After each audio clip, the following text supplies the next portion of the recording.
Happy evening students. நம்ம last கிளாஸில் இந்த பொலிட்டிக்கல் பார்ட்டிஸை பற்றி நம்ம பார்த்தோம். அதில் என்னென்னலாம் பார்த்தோம் அப்படின்னா what is mean by biparty system. Biparty சிஸ்டம்னா என்ன? 2 major political parties contest election. இதுக்கு answer which system of government does India have அப்படின்னு சொல்லி செகண்ட் கொஸ்டின். அதாவது இந்தியாவில் காணப்படக்கூடிய கட்சி முறைகள் என்ன அப்படின்னு பார்த்தீங்கன்னா மல்டி பார்ட்டி சிஸ்டம்னு சொல்லியிருந்தோம். Recognition of political party is accorded by third question. அரசியல் கட்சிகளை அங்கீகரிக்கக்கூடிய அமைப்பு எது அப்படின்னு கேட்டிருக்காங்க. அதில் the election commission answer. Fourth one பார்த்திங்க அப்படின்னா political parties are generally formed on the basis of அப்படின்னு சொல்லி கேட்டிருக்காங்க. இது பார்த்திங்கன்னா அரசியல் கட்சிகள் பொதுவாக எதனுடைய அடிப்படையில் தோற்றுவிக்கப்படுகின்றன அப்படின்னு கேட்டிருக்காங்க. இதுக்கு ஆன்சர் காமன் இன்ட்ரெஸ்ட், அதாவது பொது நலன் கருதி தான் என்னது அரசியல் கட்சிகள் அமைக்கப்படுது. சமயத்தை சார்ந்தோ மற்ற பொருளாதாரத்தை சார்ந்தோ கிடையாது. Single party system in found in டேஸ்ன்னு கேட்டிருக்காங்க. இது என்ன? இதுவும் நம்ம லாஸ்ட் கிளாஸில் பார்த்தோம். சிங்கிள் பார்ட்டி அப்போனா என்னது ஒற்றை ஆட்சி அப்படின்னு சொல்கிறோம். அப்போ சைனாவில் ஒற்றை ஆட்சி இருக்குது. பை பார்ட்டி சிஸ்டம் சொல்லும்போது யூஎஸ்ஏ, மல்டி பார்ட்டி சிஸ்டம் சொல்லும்போது இந்தியா. இதெல்லாம் நம்ம லாஸ்ட் கிளாஸில் பார்த்தோம். இப்போ இந்த கிளாஸில் பார்த்திங்க அப்படின்னா கொஞ்சோண்டு தான் இருக்குது, அதாவது ஒரு 2 டாபிக்ஸ் தான் இருக்குது. அதனால் முடிச்சிடலாம். அப்போ பார்த்திங்க அப்படின்னா criteria for recognition. The Election Commission of India has some criteria for the recognition of political parties in India. அப்போ national parties, second one regional parties, and third one independent candidates அப்படின்னு சொல்கிறாங்க. அப்போ இந்த மாதிரி அரசியல் கட்சிகள்னு சொல்லும்போது 3 பிரிவுகளாக பிரிக்கப்பட்டு இருக்குது அப்படின்னு சொல்லி சொல்கிறாங்க.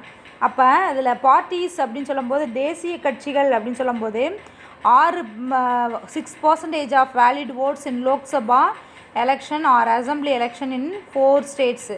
மினிமம் 4 ஸ்டேட்ஸில் 6% ஓட்டு வாங்கியிருந்துச்சு அப்படின்னா 6 இதில் அது மக்களவை தேர்தலில் அல்லது 4 மாநிலங்களுக்கான சட்டமன்ற தேர்தலில் மொத்த வாக்கு அப்படின்னு சொல்லும்போது 6% வாக்கு பெற்றிருக்க வேண்டும். அப்படி இருந்துச்சுன்னா அது நேஷ்னல் பார்ட்டின்னு சொல்கிறாங்க. ரீஜனல் ஸ்டேட் பார்ட்டிஸ்ன்னு சொல்லும்போது parties that secure at least 6% of the valid votes in the state legislative assembly election அப்படின்னு சொல்கிறாங்க. அப்போ மாநில சட்டப்பேரவைன்னு சொல்லும்போது வாக்குகள் அப்படின்னு சொல்லும்போது இதுக்கு என்ன சொல்கிறாங்க, இதுக்கும் 6% வாக்கு பெற்றிருந்தால் போதுமானது அப்படின்னு சொல்லி சொல்கிறாங்க. நேஷ்னல் பார்ட்டின்னு சொல்லும்போது they must win 4 seats in Lok Sabha from any state or states. அதாவது எந்த ஒரு மாநிலமாக இருந்தாலும் சரி, மாநிலங்களாக இருந்தாலும் சரி, அதில் என்ன சொல்கிறாங்க அப்படின்னா 4 மக்களவை தொகுதியில் வெற்றி பெற்றிருக்கணும். அப்படி வெற்றி பெற்றிருந்துச்சு அப்படின்னா அந்த கட்சி தேசிய கட்சி என்று அழைக்கப்படுகிறதுன்னு சொல்கிறாங்க. ரீஜனல் ஸ்டேட் பார்ட்டிஸ்ன்னு சொல்லும்போது they must win 1 Lok Sabha seats for every 25 seats or at least 2 seats in legislative assembly. 25 தொகுதிகளுக்கு ஒரு மக்களவை தொகுதி அல்லது ஒரு சட்டப்பேரவை தேர்தலில் குறைந்தபட்சம் 2 தொகுதியில் ஜெயிச்சிருந்தால் போதுமானது. அது ரீஜனல் ஆர் ஸ்டேட் பார்ட்டிஸ்ன்னு சொல்கிறாங்க. அதாவது மாநில கட்சி 2 தொகுதியில் ஜெயிச்சிருந்தால் போதும், அது மாநில கட்சி. தேசிய கட்சினா 4 தொகுதியில் வெற்றி பெற்றிருந்தால் போதும் அப்படின்னு சொல்கிறாங்க. National parties they have to win 2% of seats Lok Sabha from at least 3 different states in the latest general election. அதாவது இறுதியாக நடைபெற்ற தேர்தலில் குறைந்தபட்சம் என்ன சொல்கிறாங்க அப்படின்னா அட்லீஸ்ட் 2 தொகுதிகளில் வெற்றி பெற்றிருந்தால் போதும் அப்படின்னு சொல்கிறாங்க. அதே பார்த்திங்கன்னா ரீஜனல் அண்ட் ஸ்டேட் பார்ட்டிஸில் they need to win a minimum of 3% of the total number of seats in legislative assembly. அதாவது மாநில சட்டமன்றம் நம்ம சட்டமன்ற தொகுதி இருக்குது இல்லையா, அதில் அட்லீஸ்ட் 3% நம்ம சீட்ஸ் நம்பர் ஆஃப் சீட்ஸ் ஜெயிச்சிருந்தால் போதும், அது மாநில கட்சின்னு சொல்கிறாங்க. இப்போ இதில் இண்டிபெண்ட் கேண்டிடேட்ஸ் அப்படின்னு சொல்லி ஒன்று இருக்குது. அதாவது சுயேட்சை வேட்பாளர் நம்ம சொல்கிறோம் இல்லையா, தனியாக சுயேட்சையாக நிற்கிறாங்க, எந்த கட்சியும் சார்ந்து இருக்க மாட்டாங்க. அவங்களுக்கு என்ன சொல்லியிருக்காங்கன்னா, எ candidate who wishes to contest in either of the parliamentary state assembly but does not have an affiliations with the other parties may contest the election as an independent candidate சொல்கிறாங்க. அப்போ சுயேட்சை வேட்பாளர்கள்னு சொல்லும்போது எந்த கட்சியிலையுமே சேர்ந்து இருக்க மாட்டாங்க. அவங்க மாநிலமாக இருக்கட்டும், மக்களவையாக இருக்கட்டும், எந்த ஒரு சட்டமன்றத்துலேயும் போட்டி போடக்கூடிய நபர். அவர் எதில் வேணாலும் அவர் ஜெயிக்கலாம். இது எலெக்ஷனில் நிற்கலாம். ஏன் அப்படின்னா அவர் சுயேட்சை வேட்பாளர் அப்படின்னு சொல்லி சொல்கிறாங்க. ரெகக்னைஸ்டு பார்ட்டிஸ், அதாவது பார்ட்டிஸ் அப்படின்னு சொல்லும்போது ரெகக்னைஸ்ட் பார்ட்டி அப்படின்னு சொல்லும்போது என்ன சொல்கிறாங்க அப்படின்னா parties that fulfil these criteria, அதாவது criteria are called recognised parties அப்படின்னு சொல்லி சொல்கிறாங்க. அதாவது அரசியல் கட்சிகள் அப்படின்னு சொல்லும்போது அதில் சில கட்சிகளுக்கு வந்து என்ன சொல்லியிருக்காங்க அப்படின்னா அங்கீகரிக்கப்பட்ட கட்சிகள்னு சொல்கிறாங்க. அப்போ அதில் அந்த அங்கீகரிக்கப்பட்ட கட்சின்னு சொல்லும்போது அவற்றிற்கு வந்து தேர்தல் ஆணையம் வந்து ஒரு சின்னம் கொடுக்கும். இப்போ நம்ம ஏடிஎம்கே, டிஎம்கே, தேமுதிக அப்படின்னு சொல்லிட்டு, காங்கிரஸ், பிஜேபி அப்படின்னு சொல்லிட்டு, பிஜேபியில் தாமரை சின்னம், இந்த மாதிரிலாம் வந்து ஒவ்வொரு இதுக்கும் வந்து இப்போ டிஎம்கேனா உதயசூரியன், ஏடிஎம்கேனா இரட்டை இலை, இந்த மாதிரி ஒரு சிம்பிள் கொடுக்குறாங்க இல்லையா, அது ரெகக்னைஸ்டு பார்ட்டிஸ். இதுக்கெல்லாம் என்ன, யார் வந்து அந்த சிம்பிள் வந்து கொடுக்குறாங்க அப்படின்னு பார்த்தீங்கன்னா எலெக்ஷன் கமிஷன், தேர்தல் ஆணையம் தான் வந்து அந்த சிம்பிள் வந்து அவங்களுக்கு ஒதுக்கீடு செய்கிறாங்க. அப்போ அந்த சின்னத்தில் தான் என்ன செய்ய முடியும், அவங்க வந்து போட்டி போட முடியும். எலெக்ஷனில் நின்னாலும் என்ன செய்ய முடியும், அந்த சின்னத்தில் தான் அவங்க நிற்க முடியும். ஆனால் இண்டிபெண்ட் கேண்டிடேட்னு சொல்லும்போது சுயேட்சை வேட்பாளர்களுக்கு அவங்களுக்கு வந்து எந்த சின்னத்தில் வேணாலும் என்ன செய்யலாம், அவங்க நிற்கலாம். அவங்களுக்கு வந்து இதெல்லாம் கிடையாது, ரூல்ஸ்லாம் கிடையாது.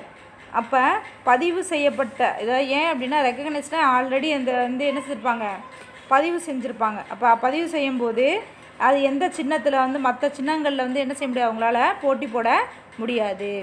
Majority party, the political party whose number of candidates elected in more than the other is called the majority party. அதாவது தேர்தல் அப்படின்னு சொல்லும்போது அரசியல் கட்சி வேட்பாளர்கள் மற்ற கட்சியின் வேட்பாளர்களை விட அதிக எண்ணிக்கையில் வந்து அவங்க ஓட்டு வாங்கியிருக்காங்கன்னு வச்சுக்குவோம். அப்போ ஓட்டு அதிகமாக வாங்கியிருக்கும்போது அந்த கட்சி தான் வந்து பெரும்பான்மை கட்சி, அதாவது மெஜாரிட்டி பார்ட்டின்னு சொல்கிறோம். அப்போ மைனாரிட்டி பார்ட்டி அப்படின்னு சொன்னால் அது என்ன அர்த்தம் அப்படின்னா குறைவான ஓட்டு வாங்கியிருப்பாங்க. தோஸ் வித் லெசர், அது என்னது, lesser number of elected candidates are called the minority. இப்போ வந்து 234 தொகுதி இருக்குது அப்படின்னா இந்த 234 தொகுதியில் எவ்வளோ ஒரு 4 சீட்டு 5 சீட்டு வந்து ஜெயிச்சிருப்பாங்க. இப்போ அவங்க தான் என்ன சொல்கிறது, ஆப்போசிஷன் பார்ட்டின்னு சொல்லுவாங்க. இது மைனாரிட்டி பார்ட்டி அப்படின்னு சொல்லுவாங்க, அதாவது சிறிய கட்சி அப்படின்னு சொல்லி சொல்கிறாங்க. ஏன் அப்படின்னா குறைவான எண்ணிக்கையில் அந்த கட்சி வந்து வெற்றி பெற்றிருக்கும். அவங்கள தான் வந்து minority party R opposition party. அப்போ எதிர்கட்சின்னு சொல்லும்போது இந்த ஆளுங்கட்சியை விட எதிர்கட்சி, இந்த மெஜாரிட்டி பார்ட்டியை விட ஆப்போசிஷன் பார்ட்டிங்கிற குறைவான ஓட்டு வாங்கியிருப்பாங்க. அப்போது குறைந்தபட்சம் அவங்க 2 பேருக்கும் வந்து டிஃப்ரென்சியேஷன் பார்த்தோம்னா குறைவான ஓட்டு எண்ணிக்கை தான் இருக்கும். அப்போ அதில் மூலமாக இவங்க என்ன செய்வாங்க அப்படின்னா எதிர்கட்சியை வந்து சட்டமன்றத்தில் எதிர்கட்சி அமைப்பில் வந்து இருப்பாங்க, ஆப்போசிஷன் பார்ட்டியாக இருப்பாங்க. இவங்க என்ன செய்கிறாங்க அப்படின்னா கவர்மெண்ட் வந்து அரசாங்கம் அமைத்திருக்கக்கூடிய கட்சி, அந்த கட்சி வந்து என்னென்ன ஊழல்கள் செய்கிறாங்களோ அல்லது ஒரு தொகுதியில் ஏதாவது வந்து நலத்திட்டங்கள் அறிவிக்கும் போது சரியாக சென்றடையலை அப்படின்னா இந்த எதிர்கட்சியினர் என்ன செய்வாங்க, அதை வந்து சட்டமன்றத்தில் வந்து வாதிடுவாங்க. உங்கள் கட்சியில் வந்து இவ்வளோ குறைகள் இருக்குது, இந்த தொகுதியில் இந்த நலத்திட்டங்கள் செய்யலை, இந்த செக் வந்து பாஸ் ஆகலை அப்படின்னு சொல்லிட்டு கவர்மெண்ட் கொடுக்கக்கூடிய நலத்திட்டங்கள் எதுவுமே போய் சேரலை. அப்போ அதெல்லாம் வந்து இவங்க தான் என்ன செய்வாங்க, எடுத்து சொல்லுவாங்க. அப்போ அந்த ஆளுங்கட்சி அப்படின்னு சொல்லும்போது எதிர்கட்சி வந்து ஆளுங்கட்சியினுடைய தன்னிச்சையான ஒரு போக்கினை வந்து கட்டுப்படுத்தக்கூடிய ஆற்றல் யாருக்கு இருக்குது, இந்த ஆப்போசிஷன் பார்ட்டிக்கு. ஏன் அப்படின்னா ஆப்போசிஷன் பார்ட்டின்னு சொல்லும்போது அவங்க சட்டமன்றத்தில் ஏதாவது வந்து சொல்லிடுவாங்கன்னு சொல்லிட்டு பயந்துக்கிட்டு என்ன செய்வாங்க, இந்த ஆளுங்கட்சியினர் வந்து அரசியல் வந்து அரசாங்கத்தை வந்து நடத்துவாங்க. ஏன் அப்படின்னா இனிமேல் வரக்கூடிய எலெக்ஷனில் நம்ம தோற்று போயிடுவோமோ அப்படின்ற ஒரு பயம் ஒன்று, ப்ளஸ் வந்து சிறப்பாக செய்யணும், இல்லைன்னா நம்மளுக்கு அசிங்கமாயிருன்னு சொல்லிட்டு என்ன செய்வாங்க, திறம்பட பயந்து என்ன செய்வாங்க, வேலை பார்ப்பாங்க. அதனுடைய முக்கியத்துவத்தை வெளிப்படுத்தக்கூடிய அளவுக்கு வந்து எதிர்க்கட்சி தலைவர் வந்து அந்த கேபினெட் அமைச்சர் அப்படின்ற ஒரு அந்தஸ்தை வந்து அவர் வந்து பெற்றிருப்பார் அப்படின்னு சொல்லி சொல்கிறாங்க. The highlight important issues which are not acted upon the government the leader of the opposition party enjoy the rank of cabinet ministers அப்படின்னு சொல்லி சொல்கிறாங்க. அப்போ election symbols and its importance. அப்போ எலெக்ஷன் சிம்பிள்னு சொல்லும்போது மாநில கட்சி குறிப்பிட்ட மாநிலத்தில் பயன்படுத்துறதுக்கு ஏதுவாக தான் வந்து அந்த சின்னங்கள் வந்து ஒதுக்கீடு செஞ்சுருப்பாங்க. அப்போ ஸ்டேட் பார்ட்டிஸ் ஆர் என்னது allotted the certain symbols that no other party can use the symbol in that particular state but which different parties in different states can use the same symbol அப்படின்னு சொல்கிறாங்க. அப்போ இதே போன்ற சின்னத்தை வந்து என்ன செய்யலாம், ஒரு மாநிலம் அதாவது வேறு மாநிலமாக இருந்தாலும் சரி தன்னுடைய மாநிலமாக இருந்தாலும் என்ன செய்யலாம், ஒரே சிம்பிளை வந்து பயன்படுத்தி கொள்ளலாம். அதுக்காக தான் வந்து ரெகக்னைஸ் பண்ணக்கூடிய சின்னம் அப்படின்றது வந்து ஒதுக்கீடு செய்யப்படுது. இப்போ உதாரணமாக பார்த்திங்கன்னா மகாராஷ்டிரா அப்படின்னு சொல்லும்போது சிவசேனா அப்படின்ற ஒரு பார்ட்டி அங்கே இருக்குது. அப்போ ஜார்க்கண்ட் அப்படின்னு சொல்லும்போது முக்தி மோர்ச்சா அப்படின்ற ஒரு பார்ட்டி இருக்குது. அப்போ இவங்க ரெண்டு பேருக்கு பார்த்திங்கன்னா வில் மற்றும் அம்பு சின்னத்தை வந்து பயன்படுத்துகிறாங்க அப்படின்னு சொல்லி சொல்கிறாங்க. Next, national party differentiate between regional state party அப்படின்னு சொல்கிறாங்க. அப்போ தேசிய கட்சிக்கும் மாநில கட்சிக்கும் உள்ள வேறுபாடு என்ன அப்படின்னு.